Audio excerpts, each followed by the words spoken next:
नमस्कार साथियों, स्वागत है आप सभी एस्पिरेंट्स का इस आइकॉनिक एस्पिरेंट्स पे। साथी कैसे हैं आप लोग? आशा करता हूं कि आप सभी अच्छे होंगे और अपने तैयारी को बहुत ही अच्छे ढंग से कर रहे होंगे।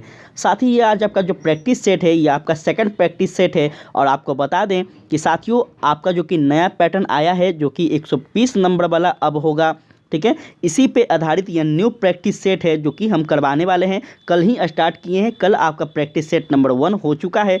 जो साथी नहीं देखे हैं आप सबसे रिक्वेस्ट है कि उनको से कि आप लोग ज़रूर देखें और अधिक से शेयर भी करें। साथी जिनको नहीं पता है वो लोग भी इस वीडियो से देख लें और जिन साथियों को इसका पीडीएफ चाहिए वो हमारे टेलीग्राम पे ज़रूर से ज्वाइन कर लें। वहाँ पे आपको पीडीएफ और साथ में साथियों आपके सिलेबस अकॉर्डिंग आपके एग्ज़ाम से जुड़ा हुआ इम्पॉर्टेंट नोट्स सब कुछ वहाँ पे अवेलेबल करवाया जाएगा।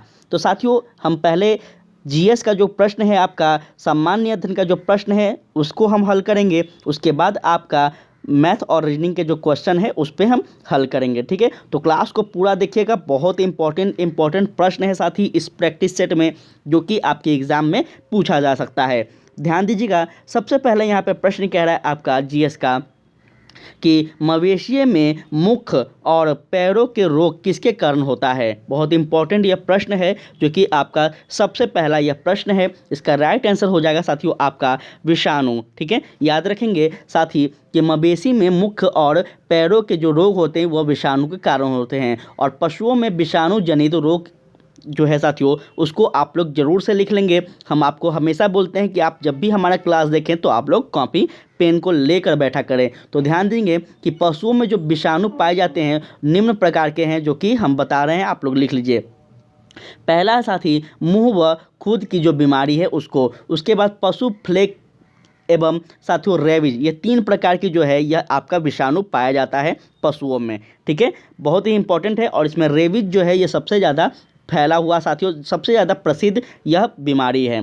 चलिए आगे हम बात करते हैं। तो कहता है शक्ति का ऐसा मात्रक क्या है। बहुत इंपॉर्टेंट प्रश्न है आपके समक्ष और इसका राइट आंसर हो जाएगा साथियों आपका कौन सा, तो वाट। ठीक है, वाट को W से डिनोट किया जाता है, तो आप सभी लोग इसको याद रखेंगे। हम बहुत बार आप सभी से रिक्वेस्ट किए हैं कि फिजिक्स में जितने भी SI यूनिट हैं साथी आप सब लोग उसको रट लीजिए। किसी भी एग्ज़ाम में SI यूनिट पूछा ही जाता है, 1 नंबर 2 नंबर का पूछा ही जाता है और कई बार हम बताए भी हैं। तो याद रखेंगे साथियों, इसका शक्ति का SI यूनिट जो होगा वह आपका वाट हो जाएगा। अगर बात की जाए अन्य विद्युत धाराओं की या अन्य भौतिक राशि की, तो याद रखेंगे विद्युत धारा का जो होता है उसका मात्रक होता है और कार्य या फिर ऊर्जा का होता है जो जूल होता है। ठीक है, तो ये सारे के सारे चीज़ आप लोग याद रखिएगा, बहुत ही इंपॉर्टेंट है। चलिए हम बढ़ते हैं आगे। तो ध्यान दीजिएगा, आपका जो नेक्स्ट क्वेश्चन है कहता है डैश की संख्या परमाणु की द्रव्यमान संख्या और परमाणु की क्रमांक के अंतर के बराबर होता है। बहुत इंपॉर्टेंट ये क्वेश्चन है। इसका राइट आंसर हो जाएगा आपका साथियों न्यूट्रॉनों। ठीक है, याद रखेंगे न्यूट्रॉनों की संख्या परमाणु की द्रव्यमान की संख्या और परमाणु क्रमांक के अंतर के बराबर होती है। और साथ ही यह भी याद रखना होगा आप सभी को कि किसी उदासीन परमाणु में परमाणु क्रमांक जो होते हैं वो इलेक्ट्रॉन की संख्या या फिर प्रोटॉन की संख्या के समान होते हैं। ठीक है, तो ये बात को आप सभी लोग याद रखिएगा। हम बढ़ते हैं आगे। तो कहते हैं साथियों यहाँ पे ध्यान दीजिएगा कि विद्युत कार्य की दर अथवा विद्युत ऊर्जा व्यय होने की दर को क्या कहा जाता है। बहुत इंपॉर्टेंट है, ध्यान से समझेंगे इसको तो याद रखेंगे। इसका राइट आंसर हो जाएगा आपका ऑप्शन ए कार्य। ठीक है साथियों, तो यहाँ पे अगर बात की जाए इसके बारे में तो ध्यान से समझेंगे इसको कि शक्ति कार्य की दर अथवा विद्युत ऊर्जा जो है वह व्यय होने की दर को शक्ति कहते हैं और शक्ति का ऐसा यूनिट जो है अभी जस्ट हम बताए हैं क्या होता है, तो वाट होता है। ठीक है, तो कोई समस्या नहीं होना चाहिए आप सभी को। अगर कोई समस्या हो तो आप लोग ज़रूर से हमें कॉमेंट किया करें। ठीक है, चलिए आगे हम बात करें साथी। तो यहाँ ध्यान दीजिएगा, कहता है मिट्टी से जड़ों के रेशों में पानी डैश की वजह से प्रवेश करता है। बहुत इंपॉर्टेंट क्वेश्चन है और इसका राइट आंसर हो जाएगा आपका परासरण के द्वारा। ठीक है, साथ ही परासरण के कारण मिट्टी में जड़ों के रेशों में पानी प्रवेश करता है और परासरण जो है यह 2 भिन्न सांद्रता वाले घोले के बीच होने वाली एक विशेष प्रकार की विसरण क्रिया जो कि एक साथियों कह सकते हैं हम झिल्ली के द्वारा होती है। ठीक है, इसको आप लोग अच्छे ढंग से याद रखेंगे। यह भी याद रखिएगा कि पौधे की परिवहन प्रणाली मुख्य रूप से दो ऊतकों जो कि जाइलम और फ्लोएम पर निर्भर रहती है। यह भी बात आप सब लोग याद रखेंगे। अगर बात करते हैं हम आगे तो कहता है विटामिन सी का प्राकृतिक स्रोत इनमें से कौन सा है। बहुत इंपॉर्टेंट है। अगर ध्यान से आप सभी लोग इस प्रश्न को देख रहे होंगे तो उम्मीद है मुझे कि इसका राइट आंसर आप लोग कर पाएंगे। याद रखेंगे इसका राइट आंसर हो जाएगा आपका साथी इनमें से सभी। ठीक है, जो कि अमरूद भी है, पालक भी है और सेब भी है। इसका राइट आंसर हो जाएगा, याद रखेंगे। ठीक है, चलिए आगे हम बढ़ते हैं साथियों, तो ध्यान दीजिएगा आप सभी। ठीक है, चलिए बात करें अगर तो थोड़ा सा आप लोग एक चीज़ और इसके बारे में याद रखेंगे कि विटामिन सी को जो कहा जाता है, रासायनिक जो इसका नाम है वो क्या है, तो अस्कॉर्बिक कहा जाता है। ठीक है, तो यह भी बात आप लोग याद रखेंगे विटामिन सी के बारे में। अब ध्यान दीजिएगा, आपका नेक्स्ट क्वेश्चन है जो कि निम्नलिखित में से कौन सा एक फलीदार पौधा है। बहुत इंपॉर्टेंट क्वेश्चन है, इसका राइट आंसर हो जाएगा साथ ही मटर जो है यह आपका क्या है, तो फलीदार पौधा है। ठीक है, और अगर बात की जाए आगे तो ध्यान देंगे आपका नेक्स्ट क्वेश्चन पे, तो कहता है वह न्यूनतम ताप क्या है जिस पर किसी ईंधन को गर्म करने पर वह आग पकड़ लेता है और जलने लगता है। बहुत ही ध्यान से आप सब इसको राइट आंसर कीजिएगा। इसका राइट आंसर हो जाएगा आपका साथी क्या, तो प्रज्वलन ताप जो इसका राइट आंसर हो जाएगा। अगर बात की जाए इसके बारे में थोड़ा सा आप सब लोग यहाँ पे समझेंगे। वह न्यूनतम ताप जिस पर कोई ईंधन जलाने पर उसका सक्रिय दहन आरंभ हो जाता है उसको ज्वलन ताप कहा जाता है। ठीक है, तो इसको आप सभी लोग ध्यान से समझेंगे। क्लास कैसा लग रहा है आप लोग ज़रूर से बताया करें, क्योंकि आपका फीडबैक साथी, आपका फीडबैक जो है ये हमारे लिए बहुत ही इंपॉर्टेंट होता है।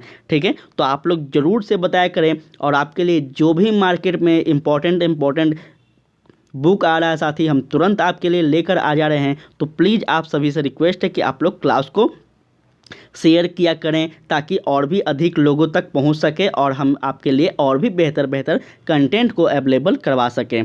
ध्यान देंगे आपका नेक्स्ट क्वेश्चन पे, तो कहता है इनमें से कौन सी बीमारी संक्रामक है। बहुत इंपॉर्टेंट है और इसका राइट आंसर हो जाएगा साथी आपका फ्लेग जो है यह क्या है, तो एक संक्रामक बीमारी है। याद रखेंगे संक्रामक रोग रोगाणु के द्वारा एक व्यक्ति से दूसरे व्यक्ति में संचरित होता है। इसको हम लोग याद रखना होगा आप सभी को, इसीलिए इस फ्लेग को क्या कहा गया है, तो संक्रामक रोग में इसको रखा गया है। ठीक है, बात करें आगे तो यहाँ पे समझिएगा आप सभी लोग, कहता है कि पश्च पीयूष ग्रंथि जो साथियों पिट्यूटरी ग्लैंड है, इसका जो स्रावित करती है, यह स्रावित किससे करती है।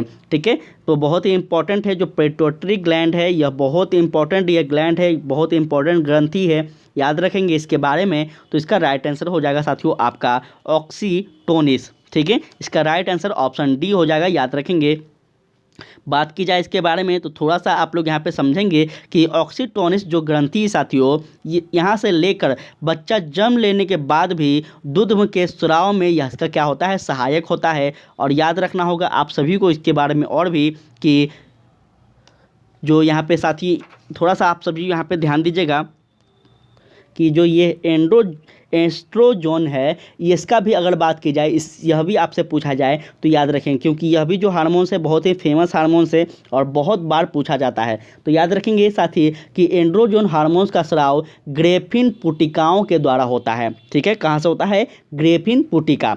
चलिए बात करते हैं अगर आगे, तो यहाँ आप लोग समझेंगे, थोड़ा सा यहाँ पे ध्यान दीजिएगा। कहता है संक्रमित कोशिकाओं से अन्य और संक्रमित कोशिकाओं की रक्षा के लिए संक्रमित कोशिका कौन सा प्रोटीन स्रावित करती है। इंपॉर्टेंट क्वेश्चन है, थोड़ा सा समझेंगे तो इसका राइट आंसर हो जाएगा साथियों आपका इंटरफेरॉन। ठीक है, क्या हो जाएगा कि संक्रमित कोशिकाओं से अन्य और गैर संक्रमित कोशिका की रक्षा के लिए संक्रमित कोशिका साथियों इंटरफेरॉन प्रोटीन स्रावित करती है। इस बात को आप लोग अच्छे ढंग से याद रखेंगे। चलिए बात करें अगर आगे, तो यहाँ ध्यान दीजिएगा, कहता है संयोजी इलेक्ट्रॉन डैश मौजूद होता है। इसका राइट आंसर हो जाएगा आपका ऑप्शन बी साथियों, परमाणु की सबसे बाह्य कक्षा में क्या होती है, तो संयोजी इलेक्ट्रॉन परमाणु की सबसे बाह्य कक्षा में मौजूद होती है। इसको याद रखेंगे। अगर आवर्त में बात की जाए साथी, तो याद रखिएगा आप सभी लोग कि आवर्त में संयोजित इलेक्ट्रॉन की जो संख्या है वो आपका 1 से लेकर 8 तक है, ठीक है, याद रखिएगा। और जबकि वर्ग में अगर बात की जाए तो यह नियत रहता है, इसको भी आप लोग अच्छे ढंग से याद रखेंगे।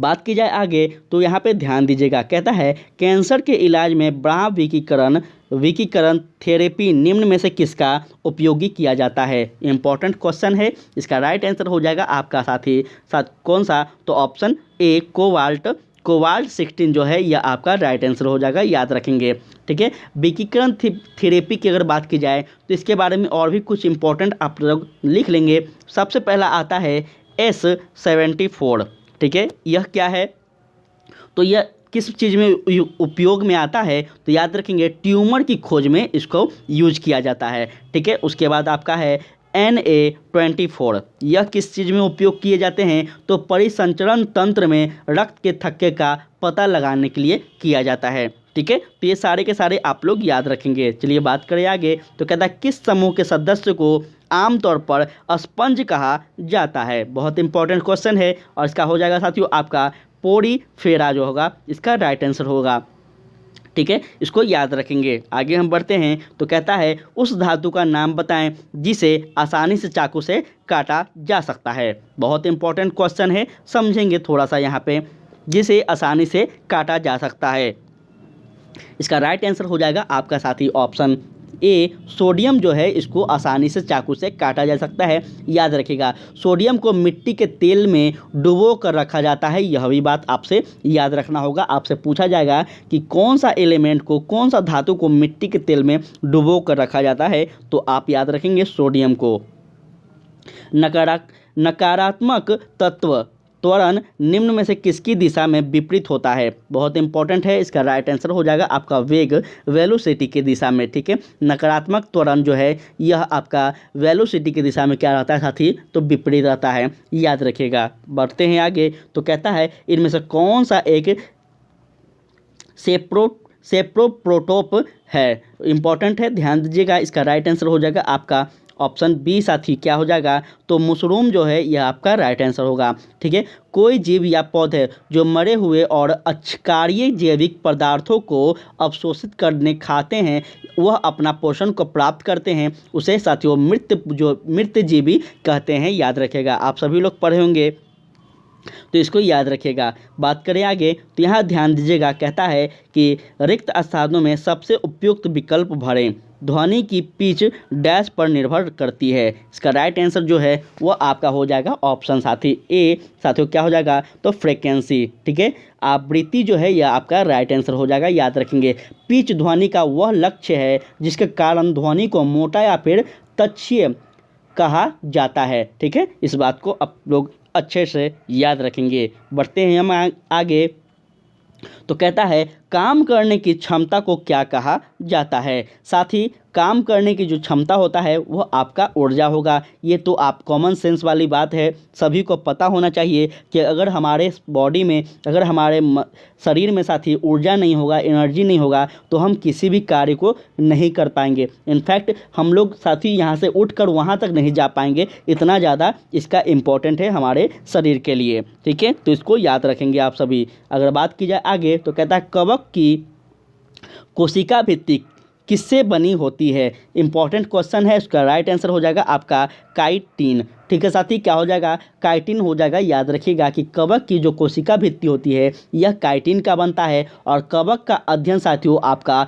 माइकोलॉजी में किया जाता है, ठीक है। तो ये सारे के सारे फैक्ट को आप सब याद रखेंगे और उम्मीद करते हैं कि हम आपको अच्छे ढंग से बता पा रहे होंगे। जैसे कि आपको पिछले वाले प्रैक्टिस सेट में हम आपको पढ़ा पा रहे थे, समझा पा रहे थे, उम्मीद करते हैं कि यह नए प्रैक्टिस सेट में भी हम आपको समझा पा रहे होंगे। रिक्वेस्ट बस इतना ही है कि आप सब इसे अधिक से अधिक ज़्यादा शेयर करें ताकि अपना परिवार बड़ा हो सके, और जब अपना साथियों परिवार बड़ा होगा तो अपना लक्ष्य भी बड़ा होगा और भी बेहतर ढंग से अपना क्लास भी होगा। ध्यान दीजिएगा, कहता है उद्योगों में प्रयुक्त शक्ति पावर की इकाई क्या है। इसका राइट आंसर हो जाएगा आपका साथ ही क्या, तो हॉर्न पावर जो है इसका राइट आंसर हो जाएगा, याद रखिएगा। ठीक है, बहुत इंपॉर्टेंट है, जो कि आपसे पूछा जा सकता है। अगर बात की जाए शक्ति की एसआई मात्रा की, तो आपको कई बार बता दिया गया है कि उसका क्या होता है, वाट होता है। और 1 वाट इक्वल टू साथियों 1 जूल सेकेंड होता है, यह भी आप लोग याद रखेंगे,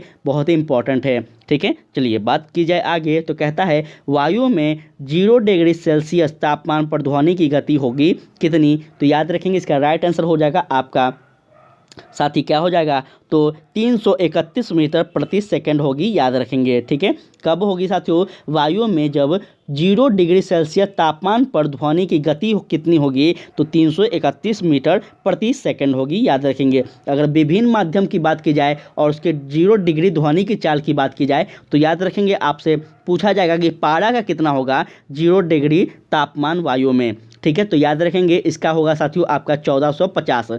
ठीक है, जल का कितना होगा, तो याद रखिएगा 1483 होगा। यह सभी अल्युमिनियम का कितना होगा, तो साथियों यह आपका 6420 होगा। ठीक है, ये सारे आप लोग याद रखेंगे और उम्मीद करते हैं कि आप सभी लोग लिखते भी होंगे। ठीक है, लिखना बहुत ज़रूरी है साथी, क्योंकि आपसे कैसा प्रश्न पूछा जाएगा यह कोई भी अंदाज़ा नहीं लगा सकता है।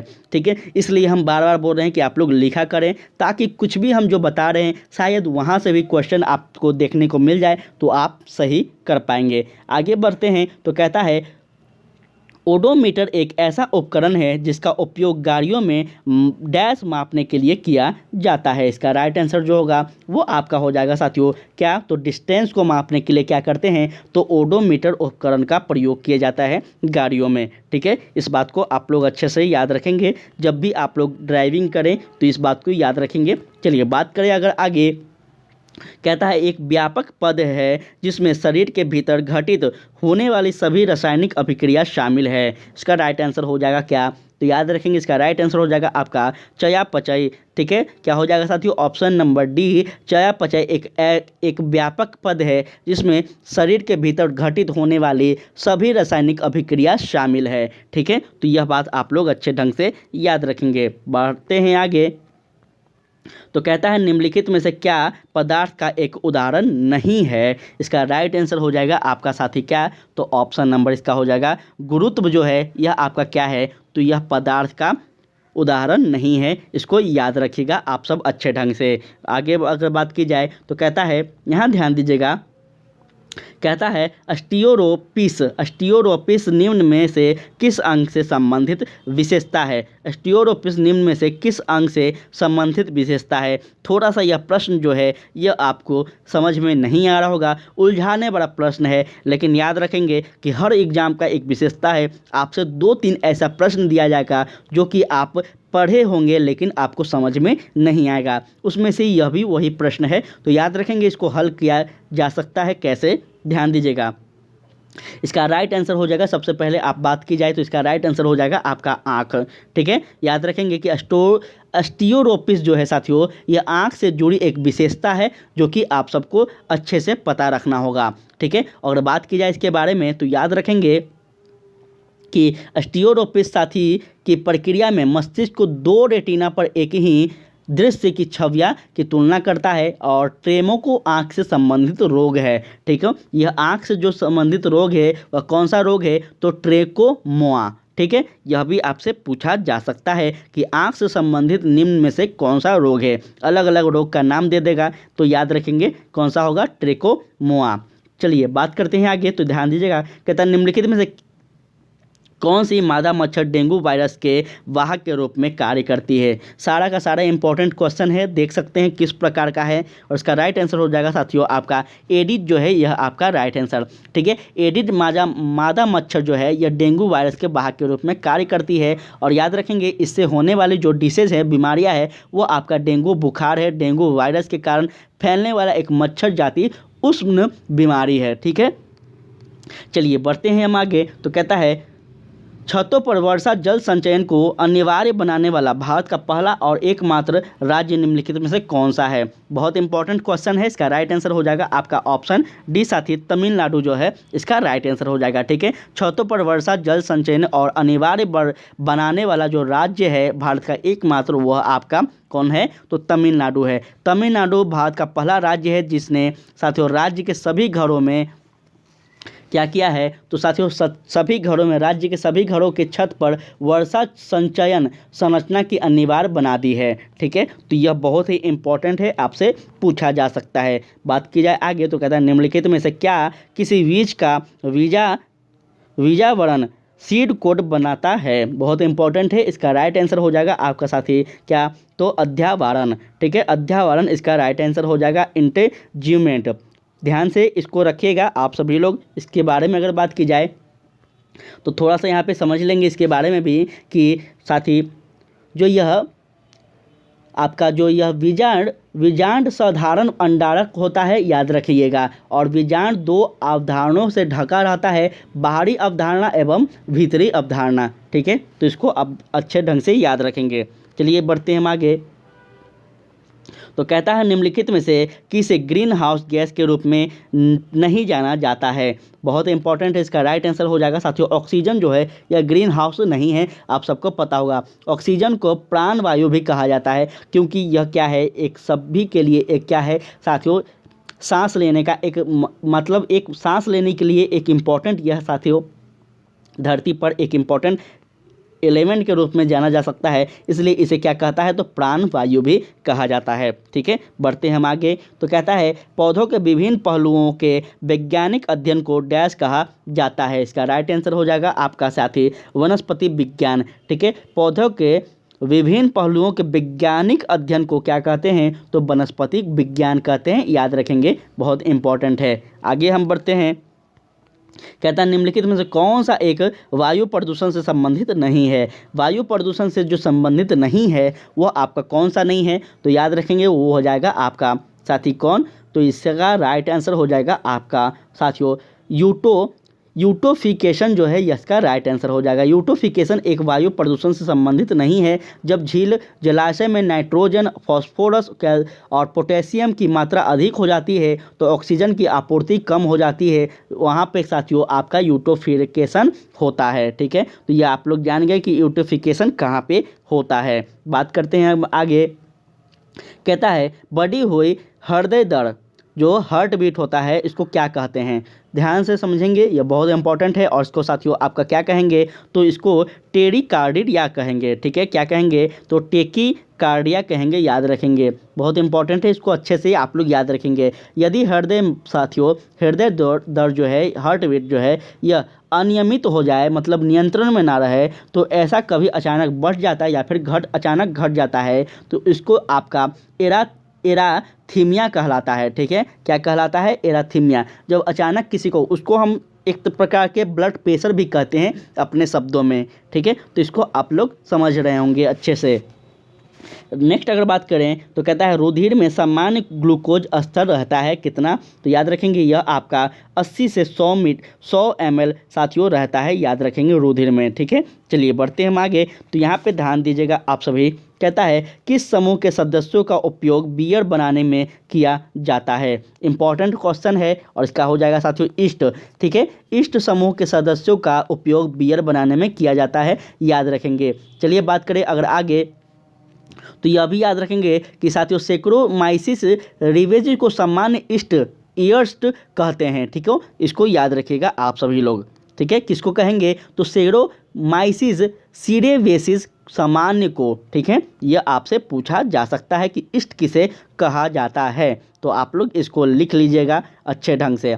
अगर बात करें आगे तो यहाँ कहता है, थोड़ा सा यहाँ ध्यान दीजिएगा, कहता है कवकनाशी एक प्रतिजैविक रसायन है जो कि क्या करता है साथी, तो इसका राइट आंसर हो जाएगा वह क्रमशः रोगजनक कवकों और जीवाणु को मारते हैं। ठीक है, इसको याद रखेंगे। अगर बात की जाए रोगजनक की तो उसमें आता है आपका कवक आता है, जीवाणु आता है, विषाणु आता है। ये सभी जो है एक विस्तृत श्रृंखला खेती की फसल की प्रजातियों को पैदावार को प्रभावित करती है। और आमतौर पर यह साथी परजीवी कवक को नियंत्रित करने के लिए कवकनाशी का उपयोग किया जाता है। यह भी कथन आप सब याद रखिएगा। झूम खेती है कौन सा? झूम खेती जो है यह आपका याद रखना होगा कि यह काट और दगद खेती है। ठीक है, काट और दगद खेती है, इसको याद रखिएगा। बढ़ते हैं हम आगे, तो यहाँ ध्यान दीजिएगा। कहता है निम्नलिखित में से भारत से मिलने वाला कौन सा सांप जहरीला नहीं है? इसका राइट आंसर हो जाएगा आपका साथी क्या? तो याद रखेंगे, इसका राइट आंसर हो जाएगा आपका ऑप्शन सी, भारतीय सेल अजगर। ठीक है, जिसको पाइथन भी कहा जाता है। यह क्या है? तो यह जहरीला नहीं है। इस बात को आप लोग अच्छे ढंग से याद रखेंगे। अगर बात की जाए आगे, तो कहता है जब किसी एक कपड़े पर दूध को उझलते, ठीक है, ध्यान दीजिएगा, जब किसी एक कपड़े पर दूध को उड़ेलते से मलाई उस पर ही रह जाती है तो पृथक्करण की यह प्रक्रिया को क्या कहा जाता है? याद रखेंगे, इस प्रक्रिया को आप क्या कहेंगे? तो यह आपका होगा निस्यंदन। ठीक है, इसका क्या होगा? निस्यंदन। अब निस्यंदन क्या है? तो जब किसी द्रव्य में अभिलय ठोस अशुद्धि उपस्थित होती है तो उसे फिल्टर पेपर की सहायता से साथियों पृथक करने की प्रक्रिया को निस्यंदन कहते हैं। याद रखेंगे आप सब लोग। बढ़ते हैं हम आगे, तो कहता है एक समूह को चुनिए जिसका प्रयोग पुनः चक्रण के पश्चात किया जा सकता है। इसका राइट आंसर हो जाएगा आपका साथी क्या? तो लोहे की कीले, कांच की बोतल, स्टील गम और गत्ते का डिब्बा जो है यह आपका राइट आंसर होगा। याद रखेंगे आप सभी। यह पुनः चक्रण क्या होता है? तो रिसाइकिल बिन आप लोग जानते होंगे, उसी को पुनः चक्रण कहा जाता है। ठीक है, जिसका यूज कर जो प्रोडक्ट का यूज कर फेंक दिया जाए, उस प्रोडक्ट का फिर से कोई ना कोई विनिर्माण किया जाता है, उसको रिसाइकिल बिन कहा जाता है। याद रखेंगे। चलिए बात करें आगे, तो कहता है इंडियन ब्यूरो ऑफ माइंस का मुख्यालय अवस्थित कहाँ पे है? याद रखेंगे, इसका मुख्यालय जो है यह आपका है कहाँ पे साथी? तो नागपुर में है। याद रखिएगा, इंडियन ब्यूरो ऑफ माइंस की मुख्यालय नागपुर में है और इसकी स्थापना साथियों राष्ट्रीय खनिज नीति सम्मेलन की सिफारिश के आधार पर 1 मार्च 1948 को हुआ था। यह भी बात आप लोग याद रखिएगा। आगे हम बात करें, तो कहता है भारत में पहली बार, थोड़ा सा यहाँ ध्यान दीजिएगा, भारत में पहली ब्रिटिश प्रेसिडेंटी की स्थापना कहाँ की गई थी? ध्यान देंगे, बहुत इंपॉर्टेंट क्वेश्चन है। इसका राइट आंसर हो जाएगा साथियों आपका सूरत में। ठीक है, पहली ब्रिटिश प्रेसिडेंटी अर्थात साथियों भारत में पहली बार जब ब्रिटिश आए थे तो वो अपना कोठी कहाँ पे स्थापित किए थे? थोड़ा सा आप लोग मॉडर्न हिस्ट्री की ओर बढ़िए तो याद रखिएगा, वह कहाँ हुआ था? तो सूरत में किया गया था। याद रखेंगे, कब किया गया था? तो 1608 ईस्वी में। ठीक है, सारे बात आप लोग अच्छे से याद रखेंगे, सारा का सारा आपके लिए इंपॉर्टेंट ये सब फैक्ट है। आगे हम बढ़ें, तो कहता है राउरकेला इस्पात संयंत्र को लोहा इसकी आपूर्ति होती है। इसका राइट आंसर जो है वो हो जाएगा आपका क्यूझोड़। ठीक है, क्यूझोड़ से होती है। याद रखेंगे। और राउरकेला इस्पात संयंत्र की अगर बात की जाए तो याद रखेंगे राउरकेला कोलकाता मुंबई रेल मार्ग पर ओडिशा के सुंदरगढ़ जिले में स्थित है। याद रखिएगा, इस कारखाने को जर्मनी की कंपनी क्रूस और डीमेस के सहयोग से लगाया गया था। यह भी आप सब याद रखिएगा। बढ़ते हैं हम आगे, तो कहता है निम्नलिखित में से कौन सा महाद्वीप क्षेत्रफल के अनुसार सबसे बड़ा है? बहुत इंपॉर्टेंट क्वेश्चन है आपके समक्ष और इसका राइट आंसर होगा आपका अफ्रीका। ठीक है साथी, याद रखेंगे कि क्षेत्रफल की दृष्टि से दूसरा सबसे बड़ा महादेश जो है यह आपका अफ्रीका है। ठीक है, इसको याद रखिएगा, आप सभी से पूछा जा सकता है। ठीक है, चलिए उसके बाद अगर बात की जाए तो ध्यान दीजिएगा आप सभी लोग, यहाँ पे आप सब लोग ध्यान दीजिए। कहता है सिख धर्म के पहले गुरु कौन थे? साथ ही सिख धर्म के जो पहले गुरु थे वो कौन थे? तो याद रखेंगे, इसका राइट आंसर होगा श्री गुरु नानक देव जी थे। इनको याद रखेंगे, गुरु नानक देव के अनुयायी ही सिख कहलाए थे। यह सभी आप लोग याद रखिएगा। उनके जो सेवक थे, शिष्य थे या फिर अनुयायी कह सकते हैं, वही बाद में क्या कहलाएँ? तो सिख कहलाए और सिख धर्म का स्थापना हुआ है। ठीक है, बात करें अगर आगे तो ध्यान दीजिएगा आप सब लोग यहाँ पे। साथ ही इसका अगर बात की जाए ध्यान दीजिएगा, कहता है विश्व पर्यावरण दिवस कब मनाया जाता है। साथ ही विश्व पर्यावरण जो दिवस मनाया जाता है यह आपका कब मनाया जाता है, तो याद रखेंगे इसका 5 जून को मनाया जाता है। ठीक है, अगर बात की जाए और भी इम्पोर्टेंट दिवस की, तो याद रखेंगे साथ ही कि 23 मार्च को जो आपका यहाँ पे याद रख लेंगे, लिख लीजिएगा 23 मार्च को जो है यह आपका विश्व मौसम विज्ञान दिवस मनाया जाता है। ठीक है, और यह 8 जून को जो है यहाँ पे आपका विश्व महासागर दिवस मनाया जाता है। ठीक है, और 8 सितंबर को क्या मानते हैं, तो अंतर्राष्ट्रीय साक्षरता दिवस मनाया जाता है। ठीक है, यह भी सब आप लोग याद रखिएगा। 10 नवंबर को क्या मनाएंगे, तो शांति एवं विकास के लिए विश्व विज्ञान दिवस मनाएंगे। ठीक है, तो इस सारे दिवस को आप लोग याद रखिएगा, कुछ भी पूछा जा सकता है आपसे। बात करें आगे तो कहता है अपने राज्य के मुख्यमंत्री वरीयता तालिका के आधार पर निम्न में से किसके समक्ष है। अपने राज्य में मुख्यमंत्री वरीयता तालिका के आधार पर निम्न में से किसके समक्ष है, थोड़ा सा समझेंगे तो यहाँ आप लोग सही कर पाएंगे। इसका राइट आंसर होगा केंद्र के कैबिनेट मंत्री के समक्ष, याद रखेंगे। ठीक है, ध्यान दीजिएगा कि किसी राज्य के मुख्यमंत्री भारत में वरीयता तालिका के आधार पर 7वें क्रम में आते हैं, और भारत में वरीयता क्रम जो है या 7वें क्रम पर ये पद धारण आते हैं। या हम साथियों कह सकते हैं कि केंद्र के कैबिनेट मंत्री, राज्य के मुख्यमंत्री अपने राज्यों में उपाध्यक्ष, नीति आयोग, पूर्व प्रधानमंत्री, राज्यसभा एवं लोकसभा में विपक्ष के नेता, ये सभी क्या होते हैं, तो यह कैबिनेट मंत्री के आधार पर आते हैं। इस बात को स्पष्ट रूप से याद रखेंगे। चलिए बढ़ते हैं आगे, तो यहाँ ध्यान दीजिए आप सब।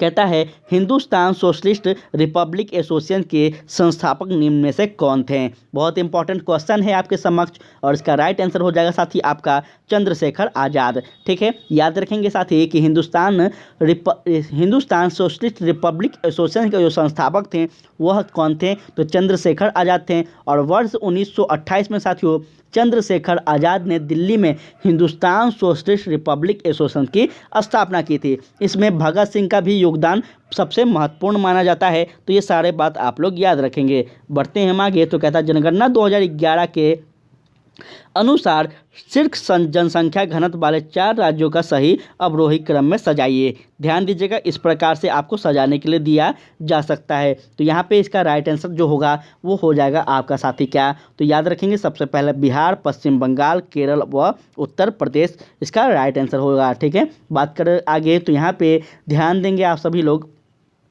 कहता है शिवाजी एवं राजा जय सिंह के बीच पुरंदर की संधि किस वर्ष हुई थी। बहुत इंपॉर्टेंट है, और इसका राइट आंसर हो जाएगा साथियों आपका 1665 ईस्वी में। ठीक है, 1665 ईस्वी में साथियों शिवाजी एवं राजा जय सिंह के बीच पुरंदर की संधि हुई थी, और शिवाजी ने मुगल सम्राट के प्रतिनिधि राजा जय सिंह के साथ 1665 में पुरंदर की संधि की थी। यह भी आप लोग अच्छे ढंग से याद रखेंगे। बात करें आगे, एक ठो आपसे इम्पॉर्टेंट बात करना था साथी कि आपका हम सोच रहे हैं जल्द ही जो भी आपका सिलेबस में चैप्टर है और जो बिहार बोर्ड का चैप्टर है, ठीक है, 1 से लेकर क्लास 12 तक का, ठीक है, हम सोच रहे हैं कि चैप्टर वाइज आपका एक MCQ डेली लेकर आएँ। अगर आप सभी इसमें सहमत बताते हैं, सहमत होते हैं आप लोग, तभी हम लेकर आएंगे, वरना हम नहीं लेकर आएंगे। ठीक है, उसमें NCERT और साथियों आपका SCERT जो है यह दोनों का प्रश्न आपका सम्मिलित रहेगा। ठीक है, जो कि आपके सिलेबस में भी है, और हाल ही में आपका कल परसों आपका साथियों BPSC चेयरमैन के द्वारा भी बताया गया है। तो हम सोच रहे हैं कि आपके लिए दोनों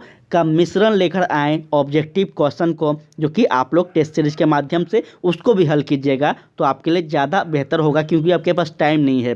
ठीक है, तो आप लोग ज़रूर से बताइएगा कि यह जो है यह लाना चाहिए या फिर नहीं लाना चाहिए। आप जब ज़रूर बताएंगे, आप सभी का इसका फीडबैक का इंतज़ार रहेगा, उसके बाद ही हम ला पाएंगे। कहता है महासागरों के सतही जल का औसत तापमान लगभग कितना होता है। याद रखेंगे, इसका राइट आंसर हो जाएगा आपका 17 डिग्री सेल्सियस होता है, याद रखेगा। ठीक है, 1800 मीटर की गहराई तक महासागरों के धरातलीय जल का साथ ही औसत तापमान 15 डिग्री सेल्सियस होता है। यह आप लोग अच्छे ढंग से याद रखेंगे। अगर बात की जाए आगे, तो कहता है वित्तीय आपात की घोषणा को कितनी अवधि के अंदर संसद के दोनों सदनों में अनुमोदित होना आवश्यक है। ठीक है, तो याद रखेंगे इसका राइट आंसर होगा आपका 2 माह के अंदर। ठीक है, इसको याद रखिएगा, साथ ही आपसे पूछा जा सकता है। लेकिन याद रखेंगे कि भारत में अब तक वित्तीय आपातकाल लागू नहीं किया गया है, यह बात याद रखेंगे। और अनुच्छेद 252 से हुए आपातकाल की घोषणा को संसद के दोनों सदनों के 1 माह के अंदर अनुमोदित होना आवश्यक होता है, यह भी आप सब याद रखिएगा। बढ़ते हैं हम आगे, तो यहाँ पे आप बात करते हैं, कहता है दीवान ए बंदगान विभाग की स्थापना दिल्ली सल्तनत के किस शासक ने काल में हुई थी? याद रखेंगे, इसका राइट आंसर होगा फिरोज शाह तुगलक के शासनकाल में हुआ था। ठीक है, इसको याद रखिएगा। दिल्ली सल्तनत में सबसे अधिक गुलाम फिरोज शाह तुगलक के पास ही था, यह भी आप लोग याद रखेंगे। ठीक है, अगर बात करते हैं हम आगे, तो यहाँ बढ़ते हैं, कहता है स्थानांतरित कृषि शिफ्टिंग कल्टीवेशन का स्थानीय नाम डाहिया कहाँ पर है? बहुत इंपॉर्टेंट है। इसका राइट आंसर जो है वह आपका हो जाएगा मध्य प्रदेश में। ठीक है, याद रखेंगे, काफ़ी इंपॉर्टेंट ये क्वेश्चन है, इसको याद रखेंगे। अगर बात की जाए इसके बारे में, तो अलग अलग राज्यों में स्थानांतरित कृषि को अलग अलग नामों से भी पुकारा जाता है, तो इसको याद रखेंगे आप सभी। थोड़ा सा गलती मत कीजिएगा, अगर आपसे मध्य प्रदेश पूछे तभी आप उसको उस नाम को सही करेंगे, अन्यथा आप नहीं करेंगे। ध्यान दीजिएगा, कहता है स्वतंत्र भारत में देश की प्रथम औद्योगिक नीति की घोषणा किस वर्ष हुई थी? याद रखेंगे, इसका राइट आंसर हो जाएगा आपका साथी 1948 में हुई थी, याद रखेगा।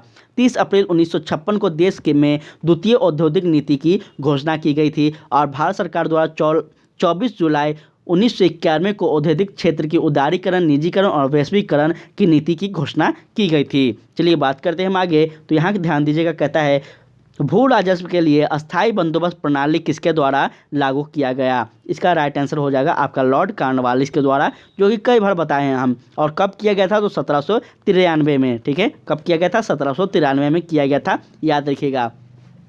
आगे हम बात करते हैं, तो कहता है, यहाँ ध्यान दीजिएगा, कहता है यहाँ पे आपका कि भारत के महान्यायवादी का कार्यकाल निम्न में से क्या है? साथ ही उनका जो कार्यकाल है वह आपका हो जाएगा क्या? तो राष्ट्रपति के साथियों प्रसाद पर्याप्त पर, अर्थात राष्ट्रपति जब चाहेंगे उनको हटा सकते हैं, इस बात को आप लोग याद रखेंगे।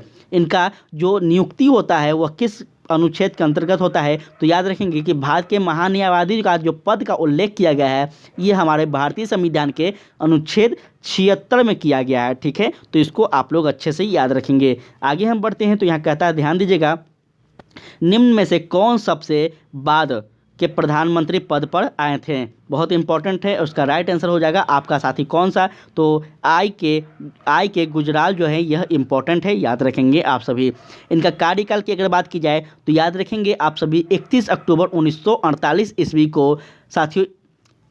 ठीक है, थोड़ा सा यहाँ पे ध्यान दीजिएगा, इसका राइट आंसर आपका साथी यह आई के गुजराल जो होंगे, लेकिन इनका कार्यकाल थोड़ा सा हम भूल रहे हैं, तो हम आपको कमेंट में देखकर बता देंगे या फिर टेलीग्राम पे। ठीक है, तो इसका कार्यकाल मुझे अच्छे ढंग से याद नहीं है साथी, इसलिए हम गलत चीज़ नहीं आपको बताना चाहते हैं। आगे हम बढ़ते हैं, तो यहाँ ध्यान दीजिएगा आप सभी लोग, कहता है यहाँ पे ममरगुआ बंदरगाह किस राज्य में स्थित है? बहुत इंपॉर्टेंट है साथ ही, बंदरगाह हर एग्जाम में पूछा जाता है। ठीक है, तो आप सबसे रिक्वेस्ट है कि बंदरगाह को याद रखेंगे। इसका राइट आंसर होगा आपका क्या? याद रखेंगे, वो आपका गोवा में हो जाएगा। बंदरगाह वहीं होता है साथियों जहाँ पे समुद्र होते हैं। ठीक है, जहाँ पे समुद्र होते हैं और वहाँ पे वस्तुओं का आयात निर्यात होता है, मतलब व्यापार होता है, वहीं पे उसी को बंदरगाह कहते हैं। तो थोड़ा सा आप लोग बंदरगाह को ध्यान से पढ़ लीजिएगा, आप सबसे रिक्वेस्ट है। ध्यान दीजिएगा, नेक्स्ट क्वेश्चन है, राष्ट्रपति की पदावधि का उल्लेख किस अनुच्छेद में है? बहुत इंपॉर्टेंट है और बहुत ही सिंपल प्रश्न है। इसका राइट आंसर हो जाएगा साथियों अनुच्छेद 56 में जो है यह राष्ट्रपति के पद का उल्लेख किया गया है। अनुच्छेद 56 में कहा गया है कि राष्ट्रपति पद ग्रहण की तारीख से 5 वर्ष की अवधि तक वह पद पर धारण रहेंगे। और अनुच्छेद 55 में साथियों राष्ट्रपति के निर्वाचन की रीति का भी उल्लेख है। अनुच्छेद आपका 57 जो 57 है, इसमें साथियों राष्ट्रपति के पूर्ण विचार के लिए पात्र होते हैं, यह भी आप लोग याद रखेंगे। चलिए बढ़ते हैं हम आगे, तो यहाँ ध्यान दीजिएगा, आपका नेक्स्ट जो यहाँ पे ध्यान दीजिएगा, कहता है कि 1928 ईस्वी में साइमन कमीशन भारत में किस उद्देश्य से आया था? इसका राइट आंसर जो होगा वह हो जाएगा आपका साथियों प्रशासनिक सुधार पर विचार कर लिए आया था, साथी याद रखेंगे। ठीक है, बहुत इंपॉर्टेंट है, याद रखिएगा। भारत शासन अधिनियम 1919 में यह प्रावधान था कि 10 वर्ष के बाद क्या होगा, तो इसकी समीक्षा के लिए एक आयोग का गठन किया जाएगा और इसी आयोग का गठन किया गया था।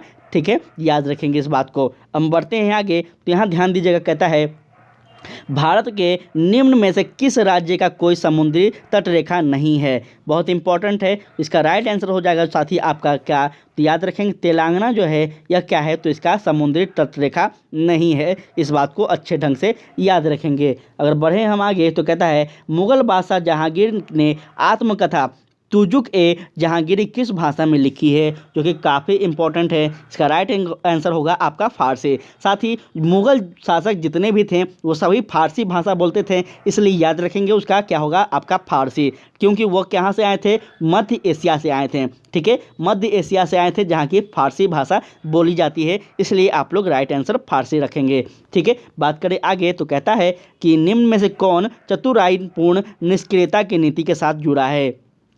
इसका राइट आंसर होगा आपका साथी क्या है, तो जॉन लॉरेंस। ठीक है, साथ ही चतुरायन निष्क्रियता की नीति जॉन लॉरेंस से जुड़ा है, और चतुरायन निष्क्रियता या फिर इसको हम लोग कुशल अक्रमणता की नीति भी कह सकते हैं, पॉलिसी ऑफ मैस्टलिटी इंटिग्विटी। ठीक है, इसको याद रखेगा। आंग्ल अफगान संबंधों के संदर्भ में लॉर्ड एनल बोलो के काल में साथियों प्रारंभ होकर लॉर्ड नॉर्थब्रुक के काल में यह चला था। इसको अच्छे ढंग से आप सब लोग याद रखिएगा। ठीक है, और इसी नीति को मुख्य रूप से जॉन लॉरेंस के संबंधित माना जाता है, क्योंकि उसके वायसराय काल जो थे साथियों वो कब से, तो 1863 से 1800 साथियों 1869 तक थे। ठीक है, इसलिए इस नीति को साथियों आपका जॉन लॉरेंस के संबंधित माना जाता है। ठीक है, बढ़ते हैं हम आगे, तो कहता है दक्षिण अमेरिका महादेश के एक प्रमुख देश ब्राज़ील की राजधानी कहाँ है। साथ ही इसका राइट आंसर हो जाएगा आपका क्या, तो ब्राज़ीलिया। ठीक है, याद रखेंगे ब्राज़ीलिया जो है यह आपका है इसका राजधानी। ठीक है, उसके बाद अगर बात की जाए तो यहाँ याद रखिएगा आप सब कि वुड्स डिस्पैच निम्न में से किस क्षेत्र से संबंधित था, तो इसका हो जाएगा आपका शिक्षा से। ठीक है साथियों, वुड्स डिस्पैच जो है यह भारत में अंग्रेजी शिक्षा से संबंधित था, इसको याद रखिएगा। और भारत में अंग्रेजी शिक्षा के मैग्ना कार्टा के रूप में इसको जाना जाता है साथियों, वुड डिस्पैच को, जो कि 1864 में साथियों 1854 में आया था साथियों इसको। ठीक है, याद रखिएगा आप सब। थोड़ा सा यहाँ पे ध्यान दीजिएगा, कहता है मोहम्मद बिन तुगलक के शासनकाल में भारत की यात्रा पर आने वाला इब्न तूता किस देश का था। इंपॉर्टेंट क्वेश्चन है, इसका राइट आंसर जो है वो आपका हो जाएगा कौन सा, तो याद रखेंगे साथियों मोरक्को का था। कहाँ का था, मोरक्को का था। याद रखेंगे इब्न तूता साथियों मोरक्को का निवासी था, और यह 1333 ईस्वी में कब आया था, 1333 ईस्वी में मोहम्मद बिन तुगलक के शासनकाल में भारत आया था। और मोहम्मद बिन तुगलक ने इब्न तूता को दिल्ली का काजी न्यायाधीश, जिसका मतलब होता है न्यायाधीश, नियुक्त किया था। ठीक है साथी, काजी क्या होता है, तो मुगलों का शब्द में अगर बात की जाए तो काजी न्यायाधीश होते हैं। ठीक है, याद रखिएगा इस बात को। हम बढ़ते हैं आगे, तो कहता है हड़प्पा सभ्यता के निम्न में से किस स्थल से हल की टेराकोटा प्राकृतिक प्राप्त हुई है। इसका राइट आंसर होगा साथियों बनावली से। ठीक है, बनावली स्थल से मिट्टी का हल अर्थात साथी टेराकोटा प्राकृतिक का हल प्राप्त हुआ है। और लोथल से क्या प्राप्त हुआ है, तो बंदर का एवं गोदीवाड़ा का साक्ष्य प्राप्त हुआ है। कालीबंगा से जूते हुए खेत का साक्ष्य प्राप्त हुए हैं। धोलावीरा से 10 बड़े आकार के संकेतों के से युक्त एक शिलालेख प्राप्त हुए हैं। तो ये सारे के सारे जगह को आप लोग याद रखिएगा। बात करें हम आगे, तो कहता है कालबेलिया नृत्य मुख्य रूप से किस राज्य का है। इसका राइट आंसर जो है वो आपका हो जाएगा साथियों राजस्थान का है। याद रखिएगा, कालबेलिया जो है यह आपका राजस्थान का क्या है, तो साथियों नृत्य है, इसको याद रखिएगा, बहुत इंपॉर्टेंट है। और वर्ष 2010 ईस्वी में साथियों यूनेस्को ने कालबेलिया लोकगीतों तथा नृत्य को मान्यता प्राप्त दिया है, तो इसको याद रखेंगे, बहुत इंपॉर्टेंट है। आगे हम जो आपका अंतिम यह प्रश्न है साथी, याद रखेंगे कि स्वतंत्रता संग्राम के दौरान हुई घटनाओं को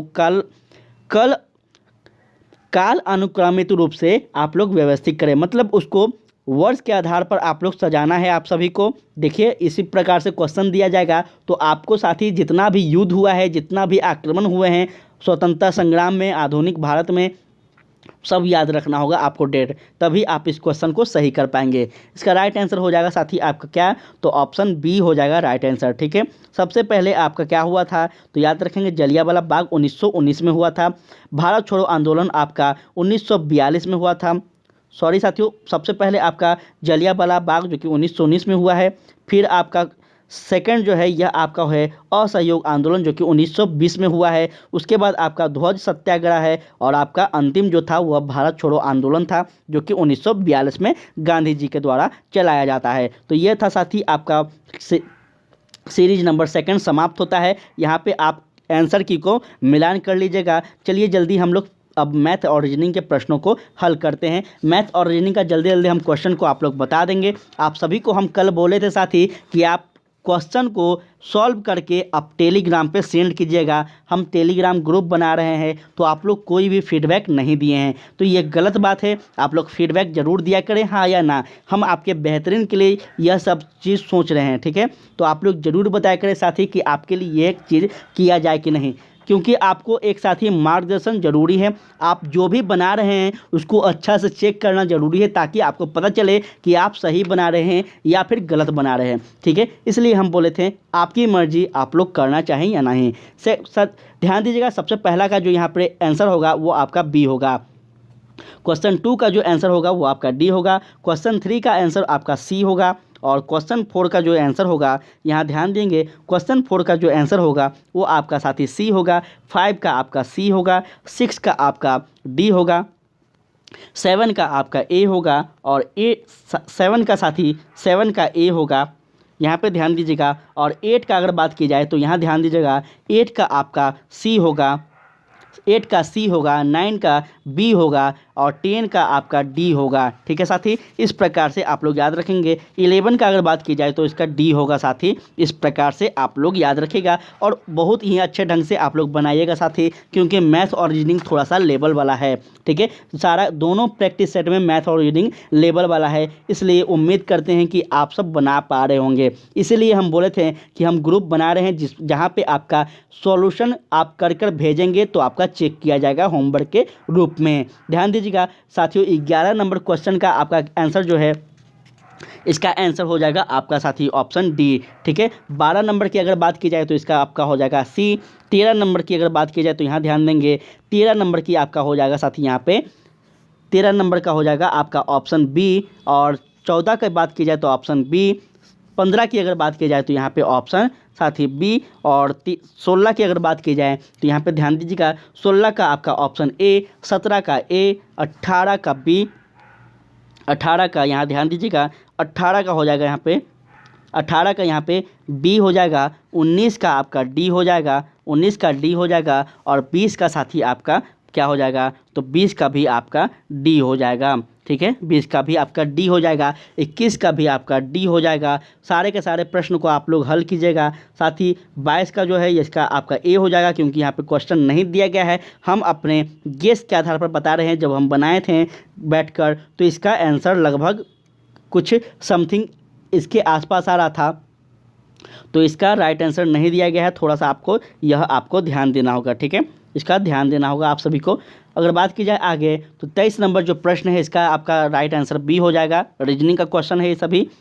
और आपका यहाँ पे 24 नंबर क्वेश्चन का हो जाएगा साथी सी। 25 का ए। 26 का बी। 26 का बी। 27 का आपका बी। यहाँ पे ध्यान देंगे, 28 का आपका यहाँ पे ए। 29 का आपका हो जाएगा सी। 30 का हो जाएगा सी। 31 की अगर बात की जाए तो यहाँ ध्यान दीजिएगा, 31 का हो जाएगा आपका डी। 32 का हो जाएगा आपका ए। 33 की अगर बात की जाए तो यहाँ ध्यान देंगे, 33 का हो जाएगा आपका, 33 का यहाँ पे ध्यान दीजिएगा, 33 का क्या हो जाएगा, तो इसका ए हो जाएगा, ठीक है। चलिए आगे हम बढ़ते हैं। तो आगे यहाँ ध्यान दीजिएगा, 34 की अगर बात की जाए तो 34 का क्या हो जाएगा, 34 का हो जाएगा आपका ए। 35 का हो जाएगा बी। उसके बाद हम बढ़ते हैं आगे तो साथियों 36 का जो होगा वो आपका हो जाएगा डी। 37 का आपका हो जाएगा डी। 38 का बात की जाए तो 38 का हो जाएगा आपका डी। 38 पे यहाँ ध्यान दीजिएगा, 38 का डी, 38 का डी, 39 का डी, 40 का डी। ठीक है, कुछ और प्रश्न है जो हम आपको बता दे रहे हैं। 41 का हो जाएगा सी, 41 का सी। तो ये आपका होता है यहाँ पे समाप्त। ठीक है, कैसा लगा इस सीरीज आप लोग जरूर बताएगा। इसका पीडीएफ आप सभी को टेलीग्राम चैनल पे मिल जाएगा, तो वहाँ से आप लोग जरूर ज्वाइन कर लें और आप सब कोशिश करें कि और भी अधिक लोगों तक यह चैनल या वीडियो को पहुँचाएँ, ताकि सभी लोग इसका फ़ायदा उठा सकें और अपना फैमिली बड़ा हो सके। ठीक है, कल मिलते हैं नेक्स्ट सीरीज में। आज के लिए इतना ही। जय हिंद, जय भारत।